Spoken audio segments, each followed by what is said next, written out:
Hi, everyone. John Michael Coppola here, and welcome to the Chicago Theater Makers Podcast, where we chat with the actors, directors, choreographers, designers, producers, music directors, lyricists, playwrights, and all the artists who make the Chicago area theaters come alive. We're so excited to have you here with us today. But before we get started, we just want to remind you to please like, subscribe to, and share this podcast with your friends and colleagues who you think would appreciate the conversations we're having. We'd be so grateful for your support in this way so we can continue to bring these stories for years to come. Thanks again for being here, and now, curtain up on today's episode. Today's guest is an award-winning freelance designer based in the city of Chicago. Having received his master's degree in scenic design from Indiana University Bloomington, he now designs sets, props, and projections for a variety of theaters throughout the Midwest. Some of his favorite designs include Mean Girls with EVSC, The Beauty Queen of Lannan with Three Crows Theater, and Pro-Am with First Floor Theater. He's also currently the marketing coordinator at Northlight Theater in Skokie, where he runs their various social media accounts and manages their newsletter and digital audience communications. I hope you enjoy my conversation with Spencer Donovan. Now let's go to the top of the show. Hey, Spencer, how you doing? Good. How are you? I'm well. Thanks so much for joining me here on the podcast. I really appreciate it. Oh yeah, super excited to be here. So listen, as is our custom here, I ask all of our guests the very first question at the very top, and that is, please give our listeners a little bit about your background, including where you grew up and about your training, but most importantly, about your first theater experience. Yeah, well, I was exposed to theater as most of us probably were at a very early age in high school.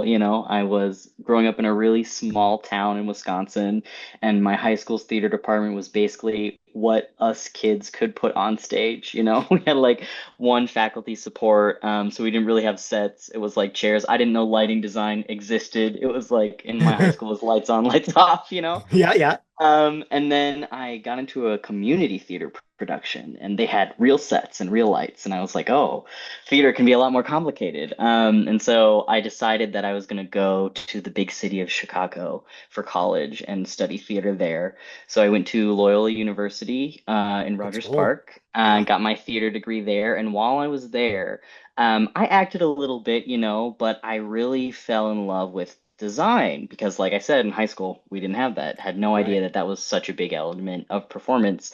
I'd seen some professional productions. I remember specifically like a production of Ragtime in Minneapolis that I was Oh, like amazing. It's still one of my favorite musicals because of how much that production blew me away. But I really enjoyed taking the scenic design courses with my professor, Tim Mann. And he pulled me aside one day and he was like, "Hey, your classwork is really good. Do you want to design a show for the program while you're here?" And I was like, I never even thought of that as a possibility, right? I'd always been like, I'm going to be an actor. And so sure. I did it. I ended up designing a couple of shows while I was there. Then I landed a job at a summer stock theater and was their resident designer for the summer. And then decided I needed to learn a lot more about how scenic design works and went and got my master's at Indiana University in Bloomington. And now here I am. I am a freelance scenic designer in the city of Chicago. So you came to Chicago for school and you never left. Yeah, I just kind of fell in love with the city. I got lucky because when I went to grad school in Indiana, I met my now husband there, and he also had gone to school in Chicago, and he's a director. So when we finished grad school, we were both like, "Well, where are we going now? Are we going?" He was from Missouri, I'd grown up in Minnesota, and we were both like, "No, let's just go back to Chicago. Like the freelance market here is so great. I think that Chicago storefront has such like a unique way of telling stories that Yeah. is unbeatable, can't really be found anywhere else. So we were like, that's the place to start your scenic design career. I didn't realize you went to school in Bloomington. Did you have Richard Rowland as a teacher at all? Or do you know Richard Rowland? Yes, I do know Rich Rowland. Yeah, he worked on some shows while I was there. We never worked on the same ones because, Okay. when you're a grad student, your shows are assigned to you.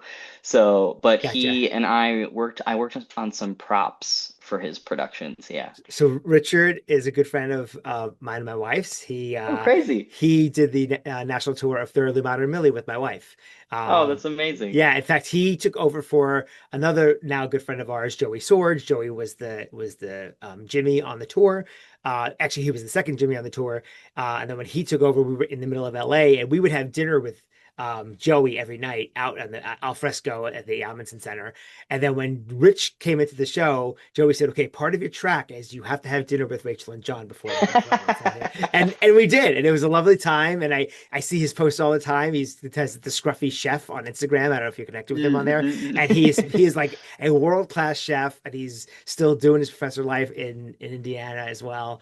And it's just kind of neat to when my worlds like that collide sort of Oh randomly. yeah. We never discussed your background, so it's kind of fun. And now I'll text him and Yeah. say, "Hey, you have to listen to my podcast with Spencer's on," and give him a reason to Yeah, I mean, listen. it's always such a small world. Like, I feel like everyone I know knows five other people that I know, but Yeah. Rich is great. The students there love him. So, Yeah, he's excellent and excellent performer, and of course the whole lineage of his family, hmm being in the business as many years. So yeah, he's a good guy and a good. I'm glad you had a good experience with him as well. I want to just dive right into the design world because it's something that's foreign to me. Give our listeners an idea about you're presented with a project, like how do you start research? Where do you go to get your research? How far in advance do you start to connect with the other creatives to put the show together? So take as much time as you want on this subject because I'm yeah. fascinated by it and I don't know a thing about it. Well, I'm glad to teach. I taught a few rounds of intro to scenic design while I was at IU, so it's Oh, very nice. passionate educator when it comes to scenic design. But I think every process is a little bit different, as I'm sure like as a director, every rehearsal process is a little bit different. Sure. But usually I like to start at least 3 months out is kind of the minimum dream, so that we have enough time to like me and the director to touch base. Usually I'll sit down with the script and the first time I read it, I try not to think about a set at all. I'm just like reading it for the story, seeing what I react to, because I know that like my first reaction to the script is very similar to how the audience is going to first react when they see a show, right? Yeah. So like I'm looking for the moments of the play where can scenic design help really emphasize this moment? Like what moments are titular to the storytelling? And then I'll set up that first meeting with the director where we both just kind of spitball ideas and throw them around. And I'll be like, what are important aspects of this world? I'll usually ask them for like adjectives, how they can describe the space. And then I'll ask what things you absolutely need to tell the story, whether it's like, oh, I need three syllables, like actors need to sit down, or like, oh, I need levels really badly. I need those to tell the story, things like that. And I'll get my needs list. And then I'll walk away and I'll start doing some prelim sketches. And these are usually kind of like messy, black and white sketches, just to get some ideas on paper. I'll try to come up with like 3 to 4 different ideas that I can show a director. So then that next meeting, when we sit down and look at them, we can be like, oh, well, what do you like from this one? What do you like from that one? Usually it's not like every so often I like hit the nail on the head instantly and someone's like, that set is it. That's perfect, But since theater is a collaborative format, usually there's some give and take, some push and pull. Sure. And I always tell my directors, like, you're not going to break my heart if you tell me you don't like something, because I'm hoping that in the course of my career, I'll design enough shows that I can reuse that idea later in a different one, right? Sure. So, I say that, like, my job as a scenic designer is to give you the tools to tell the story, and then you decide how you use them. So if I put something in a drawing and you're like, I just don't know how I would use that, I'll be like, great, cut it. We'll replace it with something else. We'll talk about what you actually need. Yeah. And then once we get like our Frankenstein version of all these different ideas together, and the director's like, these are the aspects I like, I'll go away, do a revised set of drawings. And usually that one's like the full in color. This is what it's going to look like on stage. Thanks to modern technology, I usually build a 3D model of it too, so I can send them that, or like just show them because the actual physical scale models are kind of like a lost art. There's something that really I think fell off after the pandemic when it was so hard to get supplies for them, Oh, that sure. theaters just kind of like, at least most of the theaters I've worked at kind of have stopped asking for them because they're so expensive and they're so hard to like transport. Like it's hard for me to mail you a scale model, right? Sure. But these digital models, you can send over right away, which I think has its like pros and cons. I think that there's something really charming about an actual physical scale inch model, but like Yeah. the digital ones just make communication a lot easier and they're easier to change, Oh, yeah. Sure. Sure. Um, Now, Then what after what we program do you use for that? Is it like a yeah, SketchUp or is it a CAD or? I use kind of like a combination. So I use SketchUp to kind of build the bare bones of a digital model, and then I'll kind of paint on top of it in Procreate, which is like a drawing application I use on my iPad.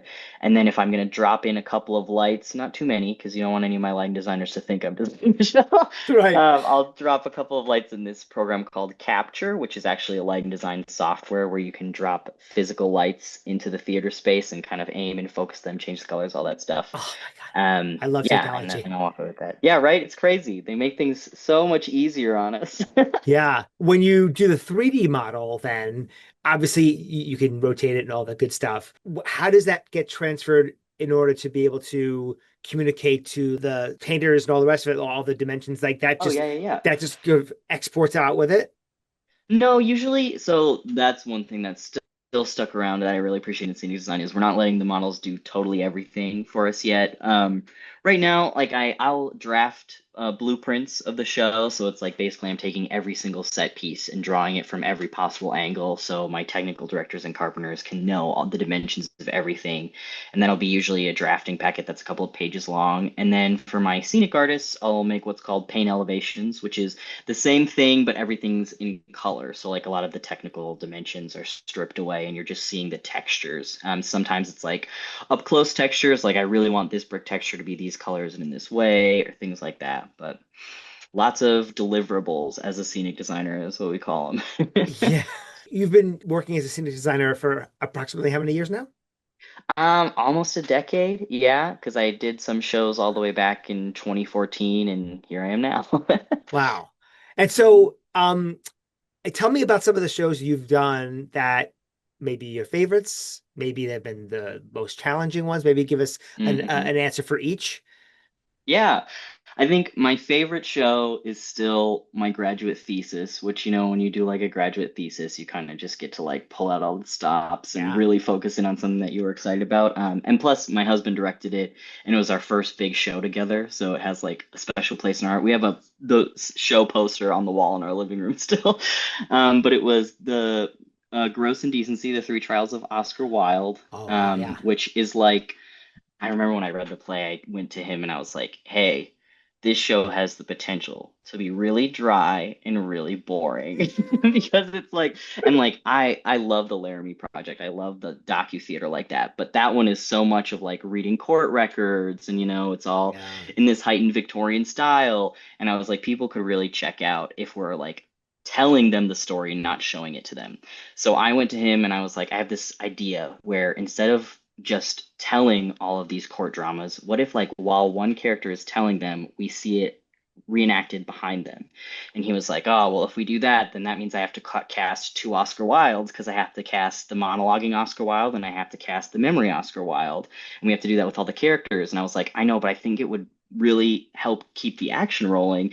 And the set we ended up designing was like this gigantic Victorian library with these really grand French door windows, and all of the memories were staged upstage of the windows, and then all of the courtroom drama was like downstage in the actual library. And something else that we did was I really wanted the library to be like Oscar Wilde's like dream library, right? Because he like was so into heightened literature and all that stuff. And as he collapsed throughout the play, I wanted the library to also crumble around him. Like there's a scene where he's having to sell all of his possessions to pay his court fees. So we like tore all the books off of the library shelves. We had like a big portrait of Oscar Wilde above this fireplace that got taken down and taken away, and a rug got rolled up and taken off stage.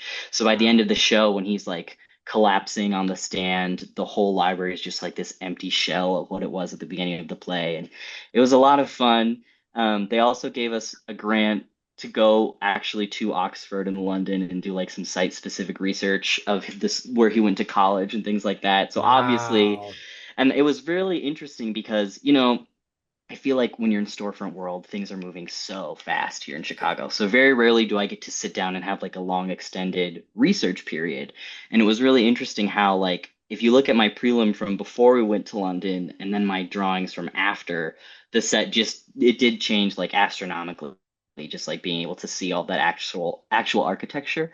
Yeah. So I'm still searching for like that dream time to like what like actually dig into like the meat of research and hopefully one day I get a director who's like, hey, we're starting a year early just so we can really like research this, Yeah. but yeah, I'm still really proud of that production. I think it was great. I also had to do a bunch of sneaky things, as a grad student. They try to like obviously put limits on what you're doing because they want you to learn that in the real world you have limitations. So I like Hmm. snuck in overnight one night and built a bunch of shelves that they told me they didn't have time to build. So they showed up the next morning and all the shelves were built. But yeah, Well, they know now if they're listening to this exactly. podcast. Yeah. Yeah. Would you say that was your most challenging design as well, or just your favorite? I think that was just my favorite. I think the most challenging one I ever had, and I think that the challenging shows really pop up when like something gums up the works of collaboration, right? When the Hmm. machine of theater gets stopped at any step, it Yeah. really like challenges everyone involved. And unfortunately, my job as a scenic designer usually comes first, right? Like I have to tell you all what the space is Right. before lights can be like, this is where I'm hanging stuff, before costumes can say, these are the colors I'm working with. I have to be like, this is the world of the show. Right. And so I do remember one production, and I won't name any names, but it was to the point where I had designed 7 full versions of this set.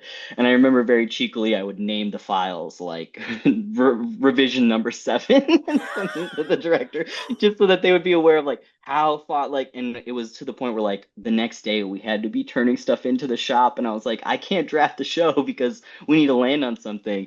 And it was really just one of those things where the director wasn't sure what direction she wanted to take the show. Ah. And so everything I gave her, she would be like, this is not it. And I'd be like, well, what don't you like about it? What do you like about it? And she just like was like, I don't know. This one's just not the one. And so then it was like, okay, I'm starting over square one with nowhere to go. Wow. And that happens very rarely. I think usually when you're working with people, they all want to put on the best show possible. Everybody has ideas, everybody's excited, but every Yeah. so often a production will just get gummed up in like the gears of the machine like that. But that Yeah. one was rough. Sounds it. Let's talk a bit about you said you were resident designer for Summer Stock Theater for a while. Mm-hmm. That's a really challenging experience, Summer Stock. I mean, the Oh shows yeah. they're in rep, very short amount of time to build and strike and change over. So tell me a little bit about how that sort of timeline works because you're under a lot of pressure. Oh yeah. I mean, I think that everyone in theaters should try summer stock at least for a season. I think it teaches you a Yep. lot about who you are as an artist and what you Yep. can do. And it's I've also always said that I think everybody should be an understudy or a swing at least once to learn mhm. the skills of doing it, but also to understand it's not a thankless job. It can feel like a thankless job, but that way you can be on the other side of how people should be treated when they're an understudy or a swing. Mm, But I yes, digress. Please, absolutely. yes. Yeah, and summer stock is a lot the same way, especially again when you're scenic because you got to be first all the time. Usually, scenic Mhm. has the most people working under them, like all the carpenters and painters Yeah. and everything has to move so fast. And you want to make sure that you're designing sets that not only serve the story but are going to be safe, especially like in the hands that are usually overworked, usually inexperienced, because it's like a lot of young people. When I did summer stock, it was right out of college. That summer was my resident designer, so I learned so much. And the best part about it was like you learn so much from the people you're working with too, because everybody Mhm. who's coming to summer stock had different backgrounds, different educations, and they have skills that they can teach each other. But the summer I was there, I think we did 6 or 7 shows that summer, and it's so fast, and it was brand new artistic director that season that I was there, brand new team. The only returning person was the TD, and like thank God he was returning because he was like, I've kind of at least learned how this system works because this is my second summer. So like he like kept us going. But the hard thing there is like when you're the resident designer and you're designing all the shows all of the directors are obviously working on different shows. Right. And every director is like, this could be my big break. This is my show's the most important show. And you always want to help them feel like it is the most important show. Mhm. But you're also working on 5 of their shows. Yeah. So like as a designer, I really like stick to those deadlines. Like I'll set deadlines and be like, this we have to be at this point with this show at this deadline so that we can keep the ball rolling. Yeah. And but I think that like I look back on my summer there very fondly. I like still work with the people that I work with. I still like I mean, you and I met at a summer stock theater. We did.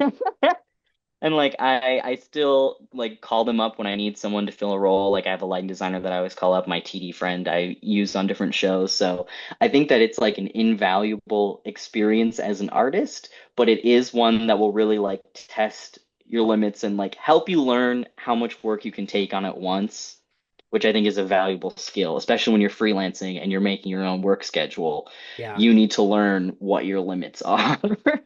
for sure. That's actually leads me into my next question. What are some important lessons you've learned from being in this profession? It could be from a summer stock experience or something totally unrelated. Yeah. I mean, I think that the biggest thing I learned is like always leave your ego at the door. Like I Hmm.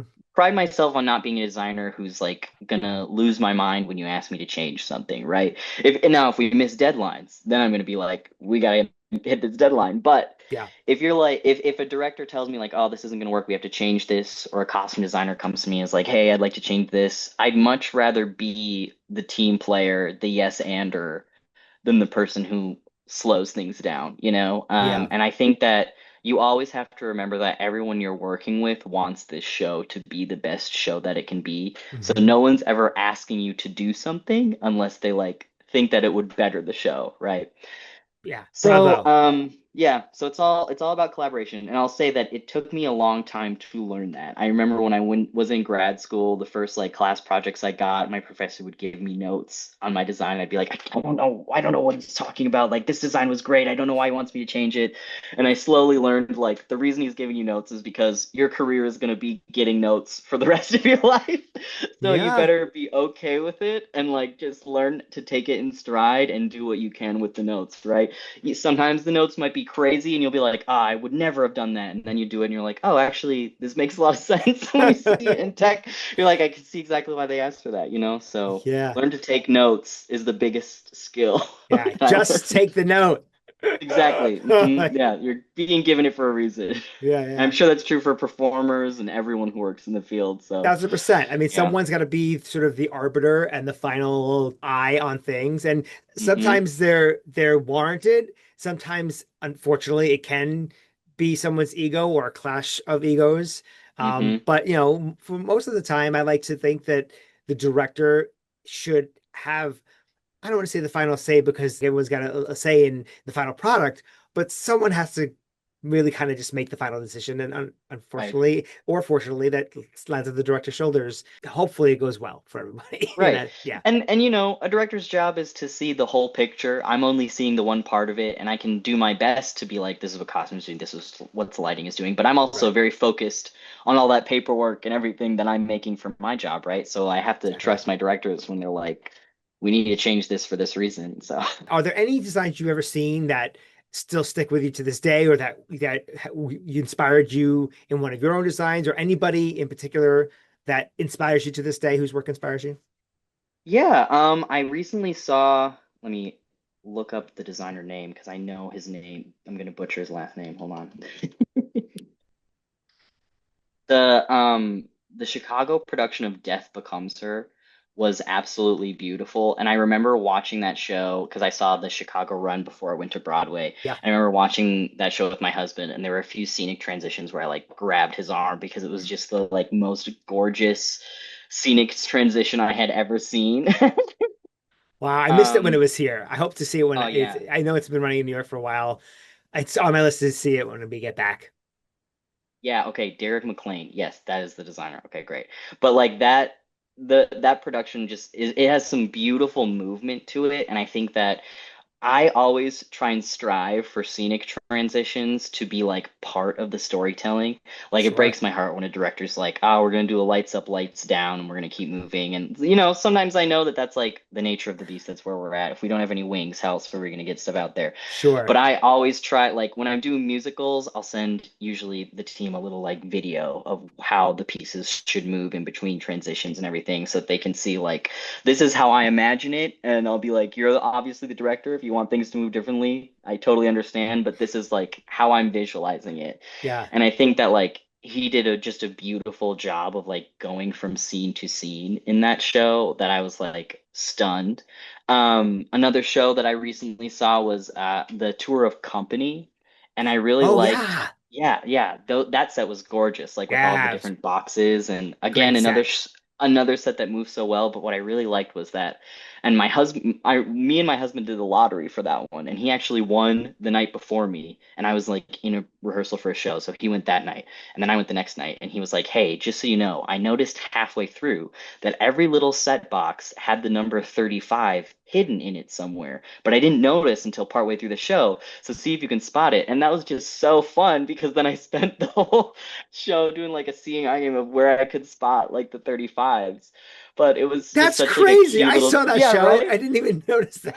I mean, Yeah, I was clearly like, it's an first of Easter all, egg type of thing, but yeah, I couldn't believe he noticed that either, but he was totally right. I could see it hidden places. It was so cool, and I loved that one. So we always try to see shows that tour and like all the big productions in Chicago because like even sure. though I'm mostly working down like the storefront world where like we don't have wings, we don't have fly space, that's Right. obviously like the aim, right? Is to one day one of those Broadway tours and be like, this is how things should move. And I Yeah. think that yeah, those productions did a great job of that. Now, let's talk about your job at Northlight. I Yeah. just had it on James Sherman a few weeks ago. Oh yeah, Yeah, great. yeah, he's a lovely, lovely guest, and I am looking forward to coming to see First Lady of Television. So, give our listeners an idea about what you do there and how you're able to use your creative side in your job there. Yeah. Well, obviously, like most freelancers, I have a day job, and I'm lucky enough to have a day job that is also in theater. So, Amazing. I'm the marketing coordinator at Northlight Theater. So I run all of their social media accounts, all of their audience communications. So if you ever get a pre-show or post-show email from Northlight Theater, that's me. I made that and I sent that to you. I manage their website, all of that stuff. I also edit and create all of the trailers for their shows, which is my favorite part of the job. Oh, yeah. And I kind of fell into that world while I was an undergrad at Loyola. The now head of the theater department there, Lee Keenan, was also one of the founders of the House Theater in Chicago. And they Okay. had a yearly internship that was working with his wife, who was the marketing director there, as like the marketing intern. And he was like, "Hey, I think you'd be really good for this. You should do this." And I was like, okay, great. So I did it for a full year and really liked it, made them some sales decks, some graphic design work, things like that. And then right after I finished grad school, and it was like, I need a day job in between all of the shows that I'm doing, I worked part-time as the content assistant for USIDT, so the United States Institute of Theater Tech. Oh, wow. And that was, the same type of thing. I managed all their emails, made some social posts, went to the conference every year and did a bunch of video editing and things like that. And then I fell into the job at Northlight because I was traveling a lot for freelance work and for USITT. And my husband was like, I have not seen you. Like all summer I was traveling. So I was like, I need to get a job that will keep me here in the city of Chicago. And the Northlight opportunity came up and it was perfect. But it's a job that I really enjoy because I get to use my creative lens a lot. I get to show off shows in ways that I have definitely been trained to think about them as a designer and as a theater practitioner, Yeah, yeah. Making those trailers is pretty easy when I know what parts to show off. My favorite part of the job is I obviously get to like interview like the cast and the directors and things for videos and trailers and Yeah. getting to hear theater people talk about theater and talk about like shows they're excited about is great. Like this show James Sherman just wrote, The First Lady of Television, that's opening this week. That's like a brand new play that this cast and the director BJ Jones have been working on for years because this was something that BJ commissioned years ago and it's been through like new plays festivals and readings and now it's finally coming to the stage. So obviously all these performers are super passionate about it and like Yeah. excited to talk about it even if it's for a little TikTok camera video, like Yeah, yeah, yeah. and they all say like great things about it, and then I get to go and edit it and make them sound even more polished than they already were. That's so But neat. yeah, it's a job that I really enjoy, and I'm glad that it's in theater and I can keep working on stuff that I'm passionate about even when I'm not designing. Yeah, I bet that must be really, really rewarding that you can marry the two worlds and have it be a day job and, Hmm. tick all the boxes financially and all the other Yeah, needs that you have exactly. in life. That's incredible. Now, are you in the suburbs or are you in the city? I live in Rogers Park, Oh so yeah, not too I far. moved right back to near Loyola just because it was like a nice, quiet neighborhood in the city of Chicago, and Yeah, it's like a walkable distance to Raven Theater, where I design some shows every so often. So it's a pretty good nice. spot. And not a bad commute to Skokie because Yeah, exactly. I'm in Skokie. I'm right down the road from there. Oh yeah, and it'll be even better when Northlight moves to their new theater in Evanston, because then I Sure. can take the train right up to work. I don't even have to drive anymore. That's fantastic. Well, Yeah. I'm so excited you were here that we had a chance to chat. Tell our listeners where they can find you online. Yeah. I'm on Instagram as designsbysdonovan.com. You can also find my design website, designsbysdonovan.com. And that's where you'll see like my whole portfolio, including my marketing portfolio, if you're interested in seeing some of that work. Yeah. And I'm on the Northlight TikTok.